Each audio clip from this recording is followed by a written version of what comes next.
Welcome to Autism Weekly, the podcast that discusses autism news, current events, and inclusion. Each week, we welcome a guest to the program to share their unique perspective and expertise as it relates to the fascinating world of autism. I'm your host, Jeff Skibitsky. I'm the founder and president at ABS Kids. I've been in the field of autism and applied behavior analysis as a clinician and advocate for nearly 2 decades. This week, we welcome Dr. Stewart Pisecco to the podcast to talk about the ins and outs of modifying challenging behaviors and how parents can support behavior change in their children. Dr. Pisecco began his career at the University of Houston, where he was a tenured professor in the Department of Educational Psychology. He left the world of academia and entered the world of entrepreneurship, where he's developed multiple education tools. His latest venture is an app called Attend Behavior.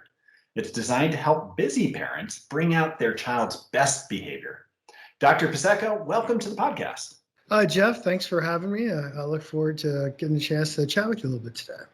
I think that as I was describing what you're attempting to do is that I don't know that there's a single non-busy parent out there in the world. So I think this probably will affect so many people. That's a good point. Let me, I always like to just get a little bit of a background and make this a little bit more personal, but maybe you can explain to us is how you got into, I guess, the field of behavior, but then why did you make that shift? It's a big step going from academia to entrepreneurship. Yeah, well, it's a good question, Jeff. I started my career, like you said, at the University of Houston. So I'm a child psychologist by training, but I've worked with kids with behavioral issues, challenging behaviors, pretty much my entire career. And when I was at the university, I was in a college of education. So, I've always believed that we have a pretty good idea of what works when it comes to improving outcomes and behavior for kids. The challenge to me isn't necessarily coming up with a magical strategy, although that's often kind of what we search for. It's really, how do we get what we know works implemented consistently, right? So it's all about how do we make implementation easier? Because a lot of the stuff that you and I talk about to parents makes total sense, the idea of reinforcement, things like that. But how do you translate what we know works into strategies and techniques that are practical enough for parents to implement every day around the house? And so that was really kind of what my research focused on. And it was similar in the research I was doing at the university, where I was looking at this issue from the teacher's perspective. And so, and as I was going through my research data, looking at all this, it became pretty apparent that really 2 or 3 things jumped out at me. One is that unfortunately, only about 15% of the college educations around the country provide any sort of training in classroom management. So most of the training that teachers got was on the job training. The second thing that I noticed was that all those day-to-day activities that bogged teachers down were the reasons they struggled implementing behavioral practices in their classroom. So that's when I thought, hey, why not? And this was a long time ago because I'm kind of old. So this was like in the 2000s. But I thought, why not come up with a system kind of like TurboTax for behavior for teachers that would help them identify issues that they're struggling with, strategies they can use, but more importantly, automate the paper and pencil tasks that bog teachers down.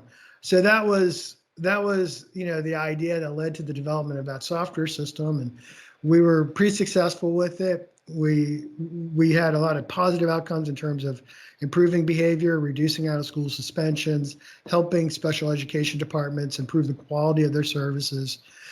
We worked with most of the school, a lot of the large school districts around the country. And then that company ended up becoming part of another company called Pearson. And while I was at Pearson, which they really focused on assessment a lot and how do you do a good job of identifying different types of issues, I always wanted to do what we had done in the schools and bring something home to parents. So how can we help parents? Because I'm a parent myself, right? So I happen to spend way too much time in school. So I've been introduced to this stuff. But I think for a large part, parents learn how to manage behavior kind of on the job too. And that was really kind of the question that I had that I wanted to kind of dive into. Now, you know what? I admire the fact that you focused your research in the way that you did, because as behavior analysts all too often, and you probably saw this in the research world, is that we start to think these big projects, big ideas, controlled studies. Yeah. And we can't get to the implementation because it becomes too challenging Yeah. outside of the research.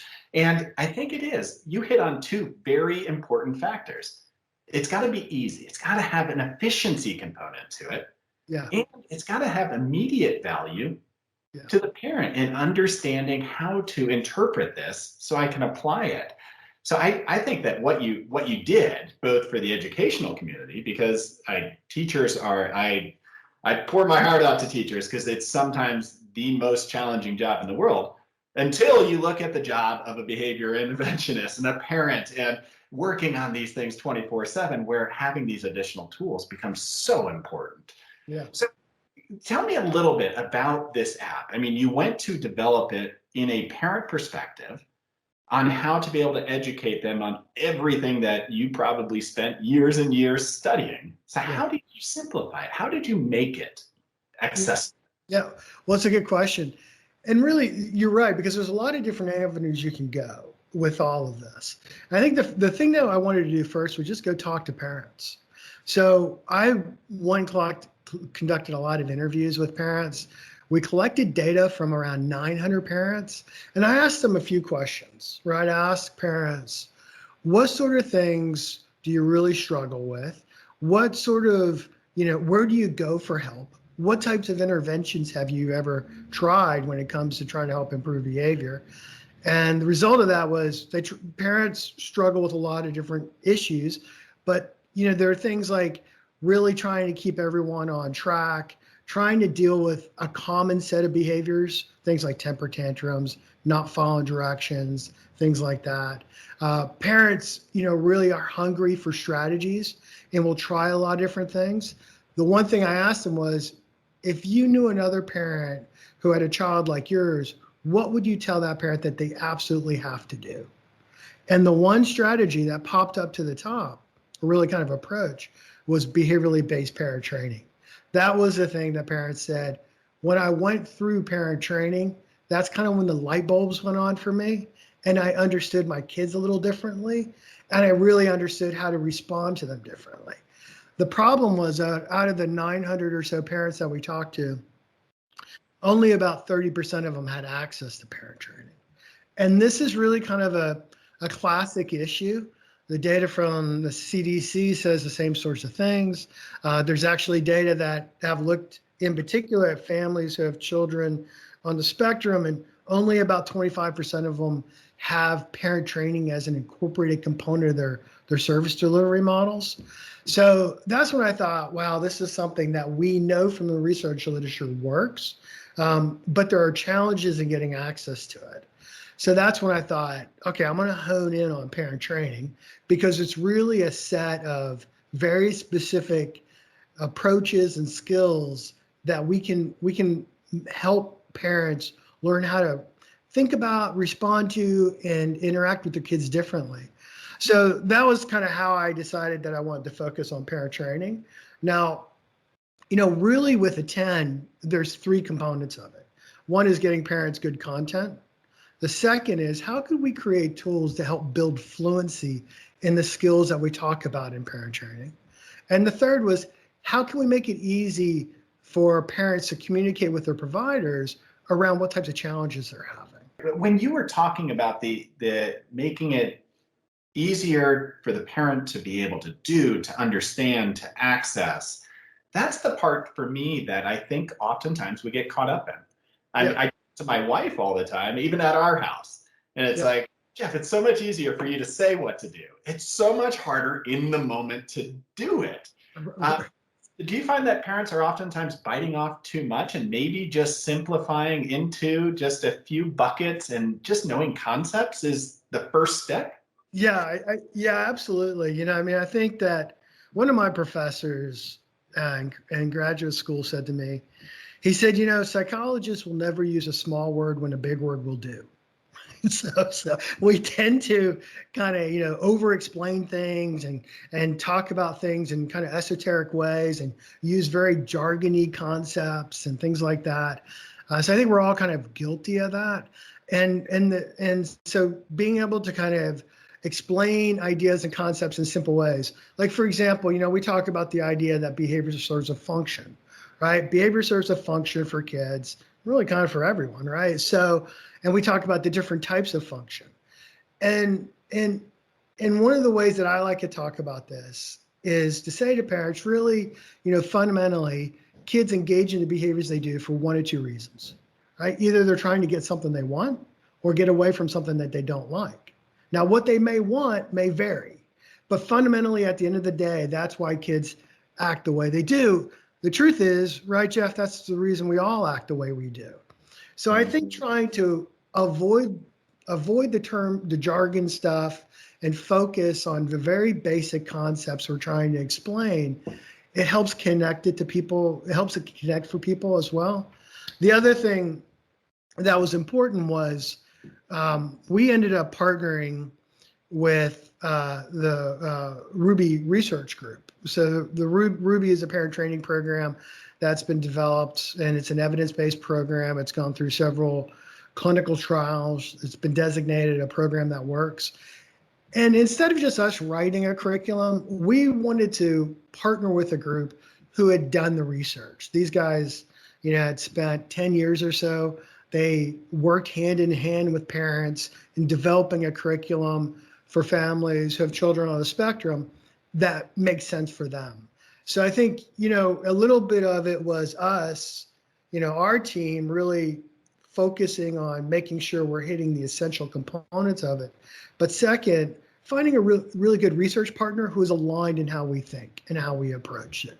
Yeah, I think that is so important. I think that the fact that you all are able to bridge that gap from what Ruby has done on their curriculum, on their research, and it's time-based. So it's amount of time they're able to do it, but you can carry the work on.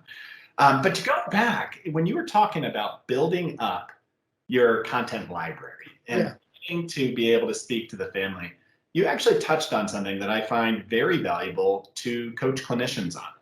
And it's the fact that language is important. Even the term function, that might lose 10, 20% of parents because they're like, hold on, like, I don't even know function in a child. Like, no, like it doesn't make sense. And the more you get into, well, let me teach you about function, instead of talking about what's going to work for their child, you're losing buy-in. So can you give maybe some examples of, how this change in the way that you have approached talking to parents, hearing parents, and implementing it has really impacted them? Yeah, well, I think it's a great question. I think it also kind of comes from my experience working in the schools, right? So this is an issue that impacts everyone. As you said, we spend so much time, in school, explaining these concepts, talking about these concepts. It's really, how do we translate that into information that can impact people every day? And I think one of the parents that I worked with, who I liked their comment the most, she said was, like, I get all this stuff, I understand it all, but at the end of the day, when I take my kid to Walmart and he has a temper tantrum, I want to know what to do. Right. So that's the kid that I try to keep in my mind, and the parent as we go through the development process. Right. As a parent who's got 100 different things they're going to do, they're trying to get through the store real quick. They're just trying to get in and out. Something happens, triggers a meltdown, the kid throws a fit. And how do I help that parent set themselves up for success before they go into Walmart, and the child?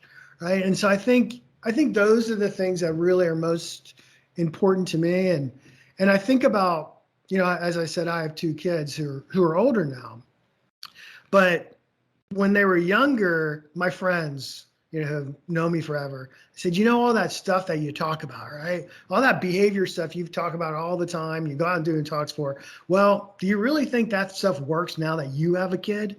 And I said, I'll tell you what I've learned as a parent today that I didn't have an appreciation for before I have kids, it wasn't about what works and what doesn't work. It's why do parents get overwhelmed and they struggle implementing the things that we do know work? Because now, as a parent of had a kid that was 3 years old, I get it, right? You don't have time to do all this stuff. And so I think it's a combination, Jeff, of trying to be able to communicate concepts and ideas in bite-sized ways that make sense for people, but also taking into consideration all the other competing things that people are trying to deal with. And so I think, it's always, and you probably said the same thing, right? We want to help parents pick your battles, pick the behaviors that you want to focus on, because it seems like our kids do a lot of different issues, but generally, if you can find those issues that keep popping up for you, you address those, a lot of the other issues kind of become less significant, right? So identify key behaviors. Don't try to address every single thing that you could possibly address. Focus on the big ticket items. And this is what I tell clinicians, and especially when I was at the university, was identify the issues that your parents are struggling with, not with what you think they should be struggling with. Mm-hmm. Because if you can help them address the challenges that they're having, as opposed to what maybe technically you feel like they should work on, that parent is going to be more of an ally for you. And ultimately, that's what our job is to help our parents. So I don't know if that makes sense or not, but that's... Oh, absolutely. I mean, that's those secondary wins too. I mean, you empower a parent on certain skill sets, they're going to start in learning new ways to adapt and creating new skills within themselves. You're not going to tackle all these behaviors over the time. They'll start figuring out how to manage it. Yeah, I agree with you. And I think that sometimes what happens is that, we get focused on kind of the big picture a lot of the time. And we just have to start and make sure that we have good fundamentals in place. And so sometimes, the worst thing I think you can do sometimes is to go to a parent and say, well, what we're going to do is we're going to collect a lot of data. And once we have that data, we're going to be able to understand what's going on and how to address your issues. And we'll develop a plan from that. You've lost the parent when you say you got to collect data, right? Because at the end of the day, I take my kid to Walmart. He has a meltdown. I don't know what to do. And if you're telling me I'm going to have to wait a month, what's the point in coming and talking to you? Mm-hmm. But what we forget as clinicians is that there's a lot of those things that we take for granted, and we think that everyone are doing these things when they're not. And if we can put those practices in place, parents are going to see some immediate relief. Absolutely. And as those parents are identifying for the clinician those key priorities, there are those problems and the stick points that are really influencing their lives right now. What are the core behaviors that attend behavior maybe will help to focus on? And in layman's terms, I already heard you kind of putting it into is that, meltdowns.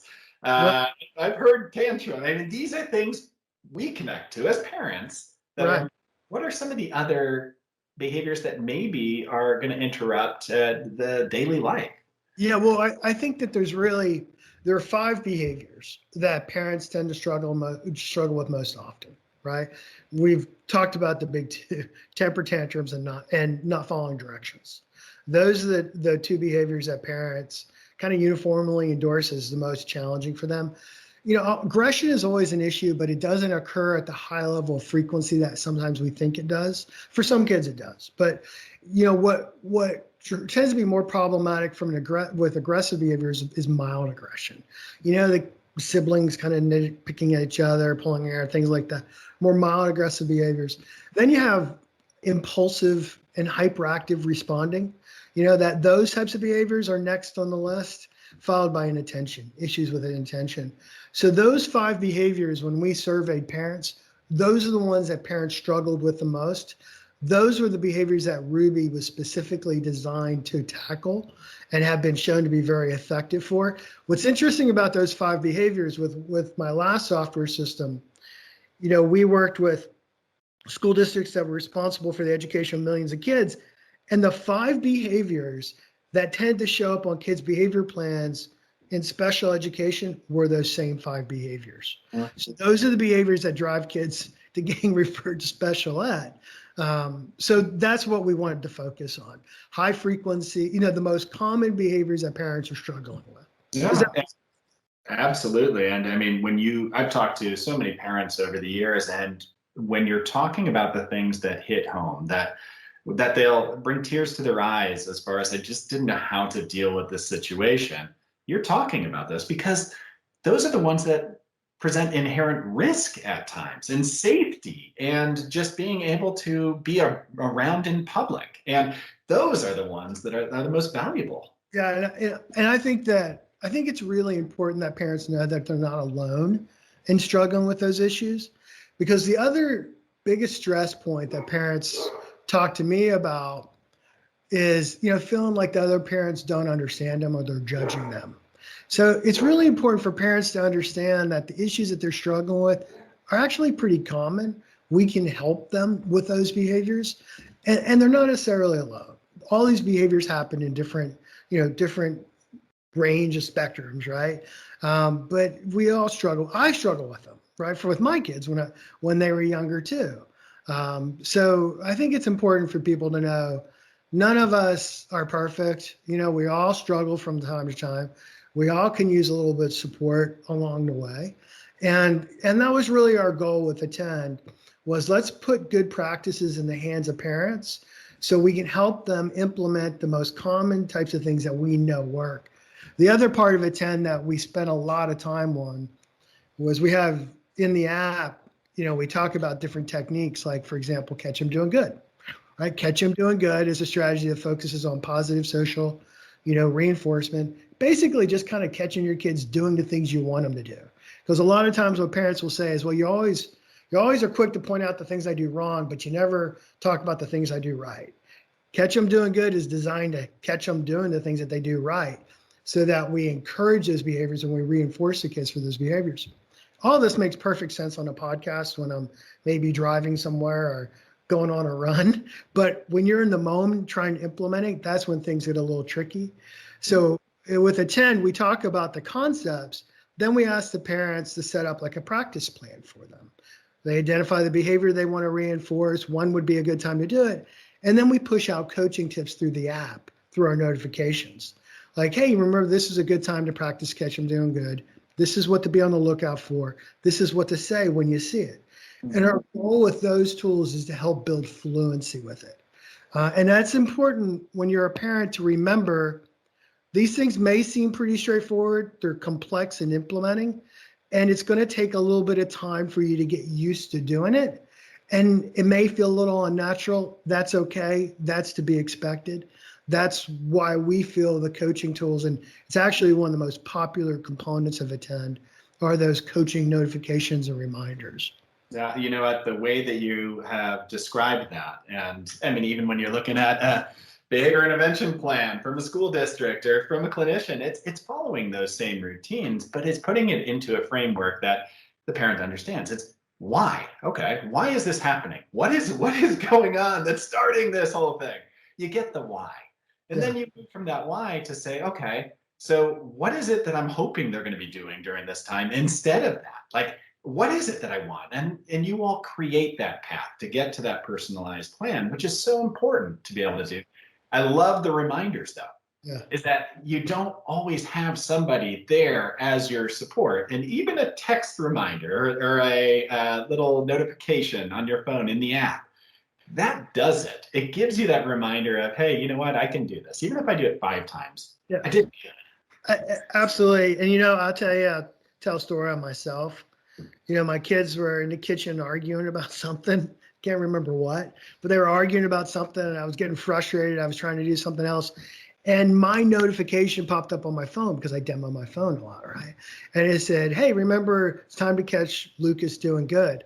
And it just reoriented me in that moment. And I looked over and they were doing something and they weren't arguing. And I said, hey, I really like how you guys are working together to do X, Y, Z, right? Mm-hmm. So we all need those reminders because life gets in the way of doing things how we want to do things. Yeah, and it's funny is that I think we all want things to stop, but we don't always realize that no, actually, what we want is something else to be happening during that. Yes. We don't want you to stop. I don't want to freeze you. I just want something different. And if you don't give that chance to practice, you don't give that personalized plan, you're leaving it up to the child who had already created this one path to create it on their own, which is probably going to be similar if you're not supporting them to what they used to do. They're not going to deviate completely. They're going to choose, instead of screaming, I'm going to throw something at you, maybe. But if we give them ways to interact appropriately and the reminders are there, you have chances for success. Absolutely.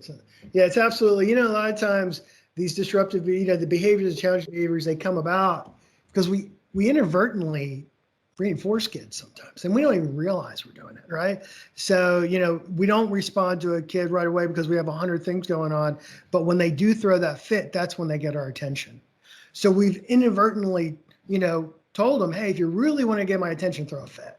Mm-hmm. And so helping the kids acquire different ways of communicating with you and getting your attention when they want to get your attention is really important. And so I think that's, I think what you said is just spot on. Well, I appreciate the fact that you put so much time and effort to be able to see this from the parental lens, as somebody who's gone through education and really studied it, sometimes it's hard to take that step back and say, okay, now I need to make this digestible. I'm not talking to my colleagues now. I'm talking to everybody. And that's sometimes hard for us to do as clinicians. So I appreciate the fact that you did that. I want to give you a little bit of a platform right now to talk to families out there, because behaviors are hard. Behavior change even harder.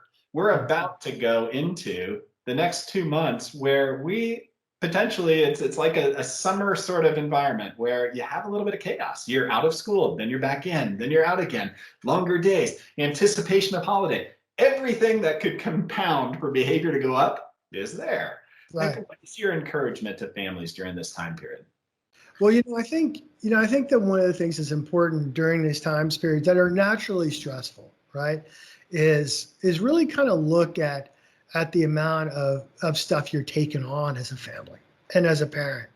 And I think it's really important that we during the holidays, there's always this pressure to go see everyone and to spend time everywhere. And that kind of creates additional stress for folks. So I think making sure as a parent that you're taking care of yourself and managing your own stress level will go a long way to helping you be the best parent you can be for your kids.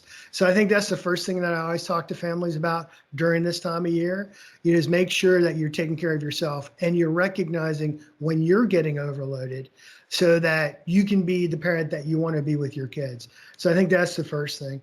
The other thing that I talk about is that, I think we all have natural parenting styles. And I think the parenting styles, you tend to be in one or two camps, right? Some folks tend to be very focused on the relationship they have with their child. And the idea is that the best relationship, if I have a great relationship with my kid, that's going to solve all of the issues, right? I can really deal with everything if I have a solid connection. And there's a lot of truth to that. The other types of parents feel like, well, if I'm very good about consistency and structure and organization, that's going to set my kids up for success.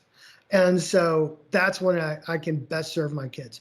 And there's a lot of truth to that, right? So these two parenting styles, I talk about them as kind of like a relationship or a law and order approach to parenting.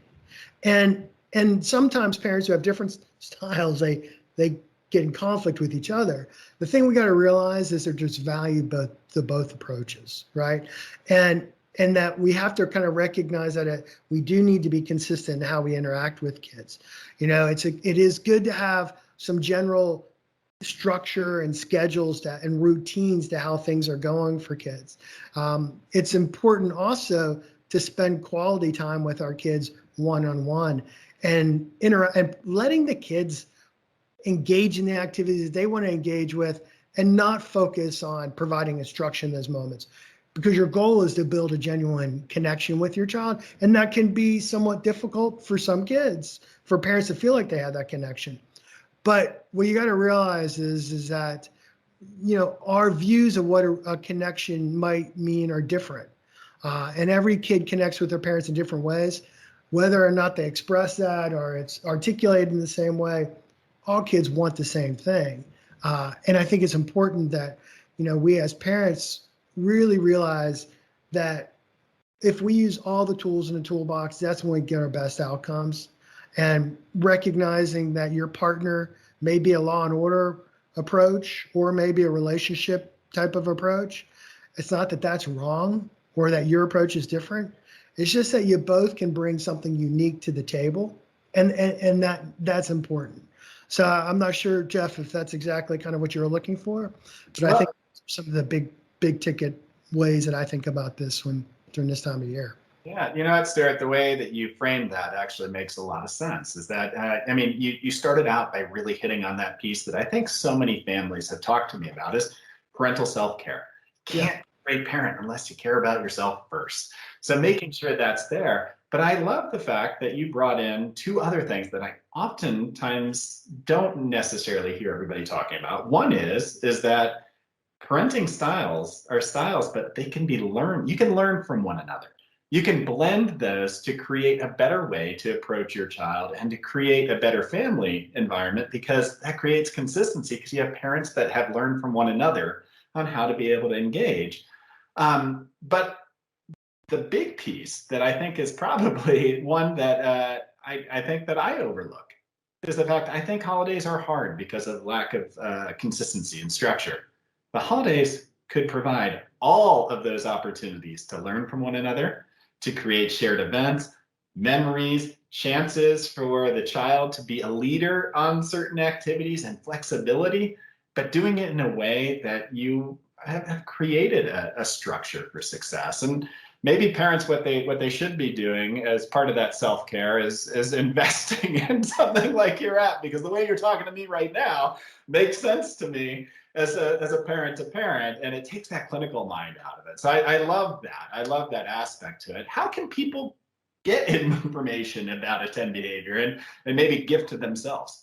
Sure. Well, the easiest way to reach out to us through our website. So if they go to our website, www.attendbehavior.com. So they can go there, they can watch a little demo of how Attend works. And check it out. We also have some additional support information on the website as well for them. And we do offer, parents can just go ahead and sign up for a subscription for Attend. There's no long-term contracts, anything like that. It's like $35 a month for a subscription. We also do have coaches who can work one-on-one with parents through the app. So they can sign up for a coaching plan if they feel like they'd like to have some support along the way. So all of that is accessible through our website, probably the best way to reach us. I appreciate that, Dr. Pisecco. And if your coaches are able to put things into terms the same way that you do, I think that it's going to be so advantageous for every single family out there. But I appreciate you taking the time today to talk with us about these behaviors and to put it into perspective of a family viewpoint and taking that guidance and putting it into a very digestible system. So I hope clinicians, families, everybody gets out there and takes. Well, thanks, Jeff. And I do want to say, part of the reason that Attend works so well, a big part of it is because the learning content is based on the Ruby Parent Training Program. And I want to be sure part of the reason that all the things work so well is because these guys have done so much research. They know how to frame things well, what works and what does not connect with people. And so, I think that's important to recognize. It's just not me coming up with these things. It's, it's the years of research that went into all of this to know what works. Well, thank you again, and thank you for sharing your time. Thanks, Jeff. Thank you for listening to Autism Weekly. We hope you tune back in next week to learn more about autism in the real world. Autism Weekly is now found on all the major listening apps, including Apple Podcasts, Google Podcasts, Stitcher, Spotify, Amazon Music, and more. Subscribe to be notified when we post a new podcast. Autism Weekly is produced by ABS Kids. ABS Kids is proud to provide diagnostic assessments and ABA therapy to children with developmental delays like Autism Spectrum Disorder. You can learn more about ABS Kids and the Autism Weekly podcast by visiting abskids.com. Thanks for tuning in. See you again next week.